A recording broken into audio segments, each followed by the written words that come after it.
Hello there friends, welcome back to another episode of Generation Tech. My name is Alan. So it was recently revealed that Keanu Reeves was very interested in taking part in a Star Wars project, especially because of the possibility of being reunited with his Matrix co-star, Carrie-Anne Moss, and that project was the very controversial Acolyte. He would have been one of the main candidates to play Master Soul.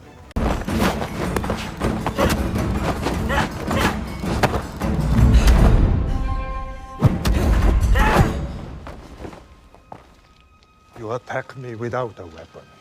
But get this, Keanu was filming the John Wick spin-off called Ballerina. At the same time, he plays a supporting role in that film. The story is focused much more on the stunning Ana de Armas, the only person who can really break my disappointment of having less Keanu on the screen.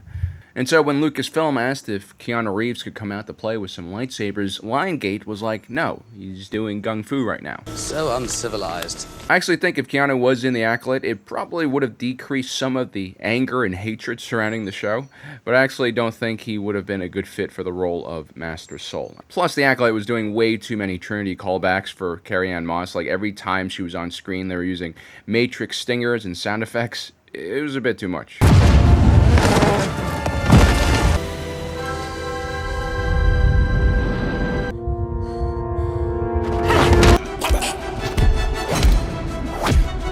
And I think seeing Carrie-Anne Moss and Keanu Reeves in Star Wars together would be a bit immersion-breaking. Almost like how the new Matrix movie was a bit too self-aware of its own celebrity and fame.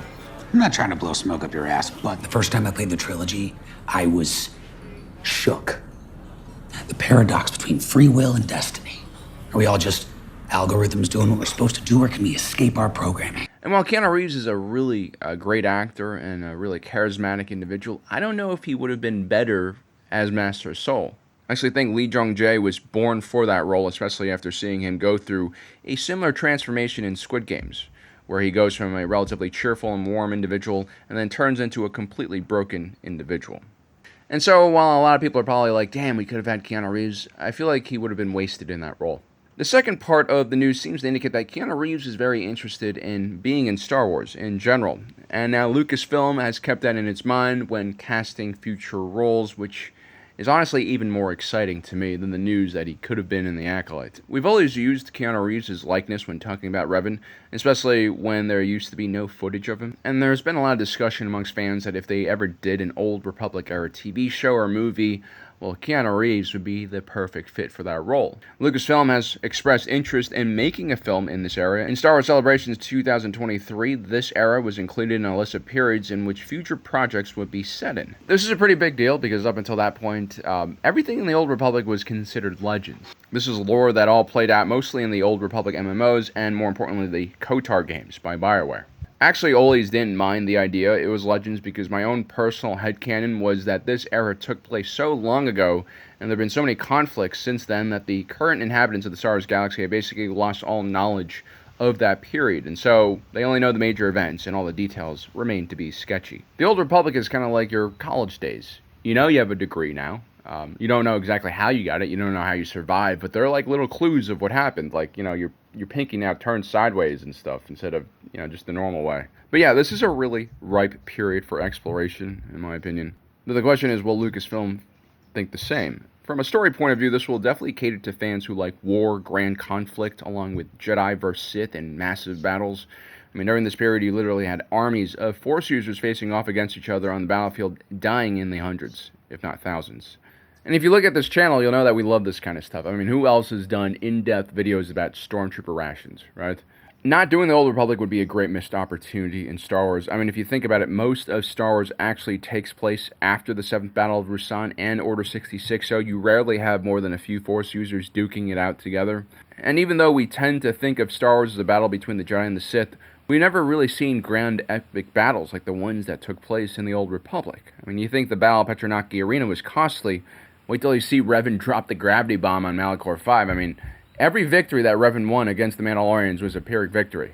There's just tons of messed up things happening during the Old Republic, from the Padawan Massacre, the sacking of Coruscant, multiple genocides against alien species, and I haven't even told you meatbags about HK-47, everyone's lovable killer assassin droid. Request. First, Master, I would appreciate appreciate it if Jedi need to be killed, that you permit me to kill those annoying pseudo-pacifists for you. And Keanu Reeves would do excellent in this period of time because he is very much an action actor. Keanu Reeves is actually not very good at delivering lines. Sometimes it comes off as very awkward. Vaya con Dios.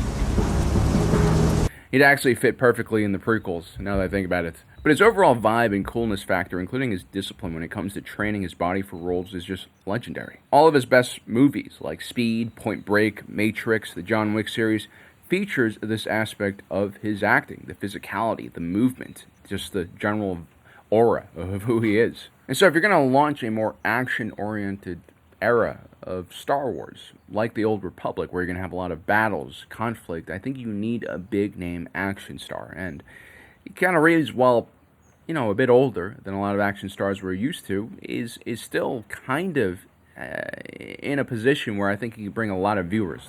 Although I would argue that Keanu Reeves, despite possibly being an immortal vampire like Darth Cage, is a bit too old for the role of Revan. Revan's story kind of starts out during the Mandalorian Wars. He's a younger Jedi Knight who is basically going up against the older Jedi establishment. He wants the Order to intervene and fight against the Mandalorian Crusaders who are raping and pillaging their way across the Outer Rim. This is a story about a bright young Jedi who's optimistic and leading other Jedi foolishly into war and ultimately being corrupted by the horrors and conflict they've seen.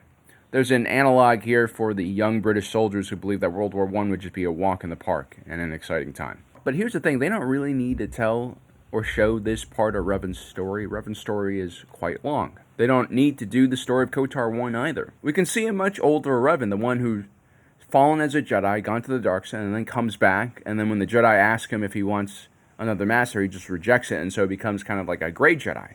I think that's the role that Keanu Reeves was born to play. We can see the Revan that ventures off into the unknown, chasing the hidden Sith Empire, leaving Bastila Shan and his unborn child behind. This part of the story takes place in the lesser-known Revan novel, which wasn't depicted in a video game. And I actually think this works quite well for Keanu Reeves. I mean, the man carries so much pain with him everywhere he goes. And Revan, he's a tortured soul.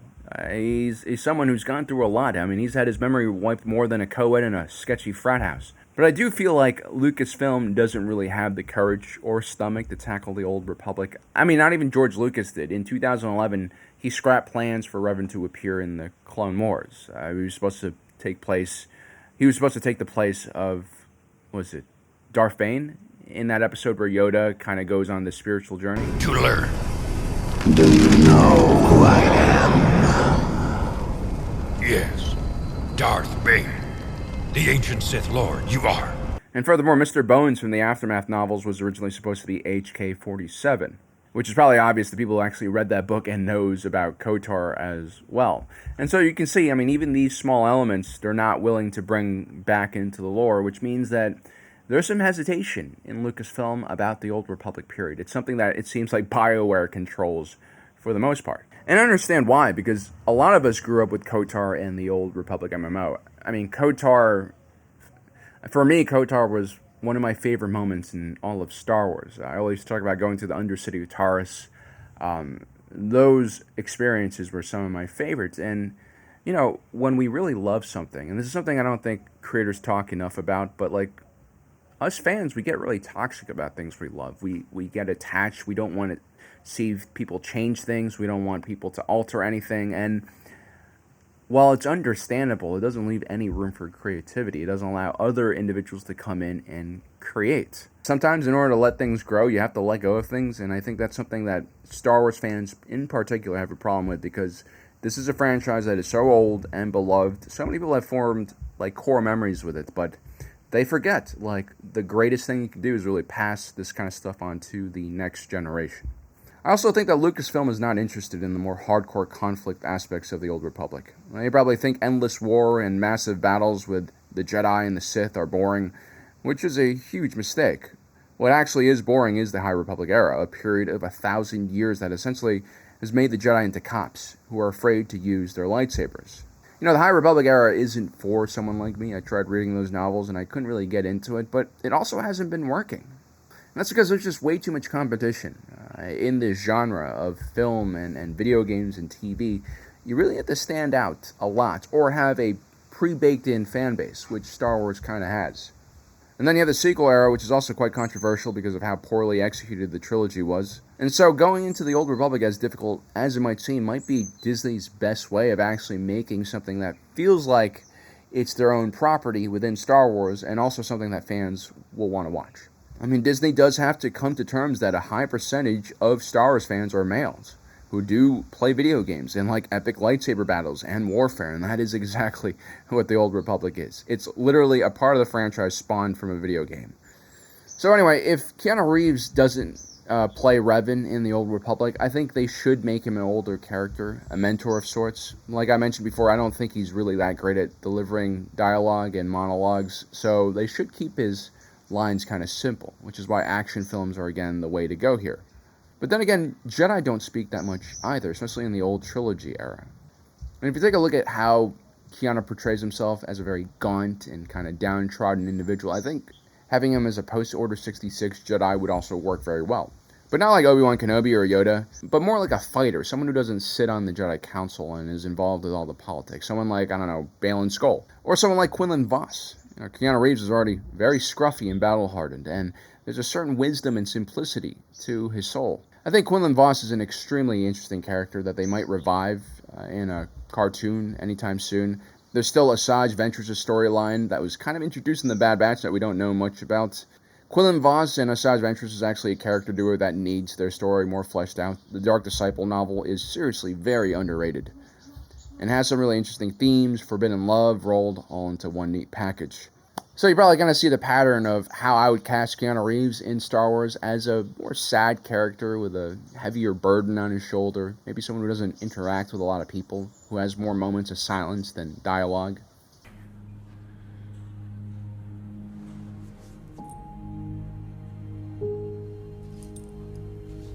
Have we met? We both come here. Maybe Keanu Reeves can finally relive that Ronin character that he wanted to portray so badly in that samurai film no one talks about. Out of shame. Either way, no matter what kind of role they put Keanu Reeves in Star Wars, I'll just be happy to see him because, you know, I really do like him as a person. It's not just his acting abilities or, you know, his characters. It's everything else that surrounds the man. He seems like a legitimately likable person. You know, he loves motorcycles, which is a big plus. He even has his own high-end bespoke motorcycle company, ARC. Well, actually, no, I don't want to see him as anything. I don't want to see a cheap cameo like with what they did with Jack Black in The Mandalorian. And so give Keanu a starring role. I mean, he deserves it. We deserve it. Star Wars deserves it. And if he's too expensive, I mean, learn from HBO. Cut some of your producers. Make your productions more streamlined so you can focus on paying actors and the creatives so that things are actually good.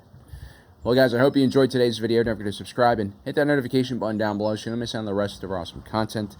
As usual, my name is Alan, reminding you that my allegiance is to the Republic, to democracy.